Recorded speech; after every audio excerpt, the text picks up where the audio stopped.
વડોદરા જિલ્લાના શિનોર તાલુકાના સાદલી ગામમાં પ્રધાનમંત્રી આવાસ યોજના હેઠળ સરકારી આવાસ અપાવવાના નામે રૂપિયા વસૂલવી છેતરપિંડી કરાઈ હોવાના ગંભીર આક્ષેપો સામે આવતા સમગ્ર વિસ્તારમાં ચર્ચાનો માહોલ ગરમાયો છે।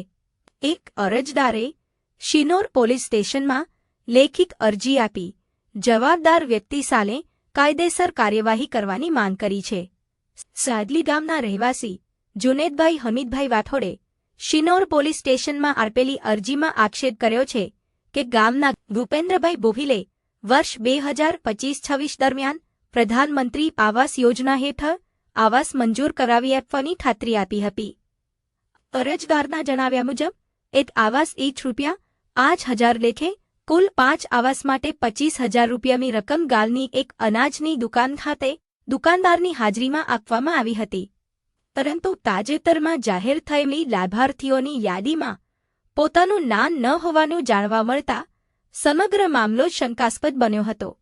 આ બાદ અનેક વખત સંપર્ક કરવાનો પ્રયાસ છતાં આરોપી વ્યક્તિ મળવા ઉપલબ્ધ ન થતા તેમજ ફોનનો જવાબ પણ ન આપતા પોતાની સાથે છેતરપિંડી થઈ હોવાનો અહેસાસ થયો હોવાનું અરજદારે જણાવ્યું છે।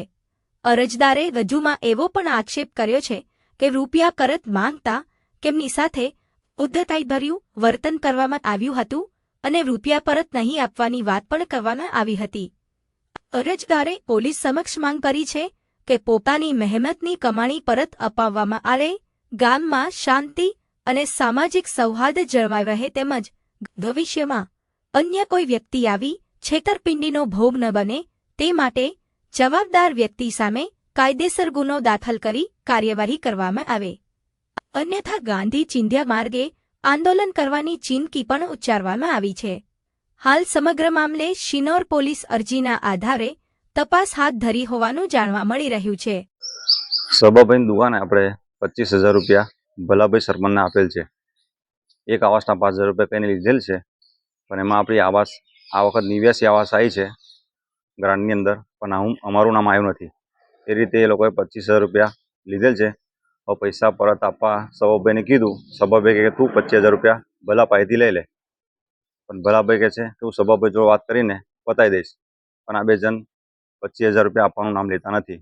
આજે મહિનાથી મને ચળવે છે, એટલા માટે મને એટલું જ છે કે મારા પૈસા મને પરત મળે, મારે આવાસ જોતી નથી।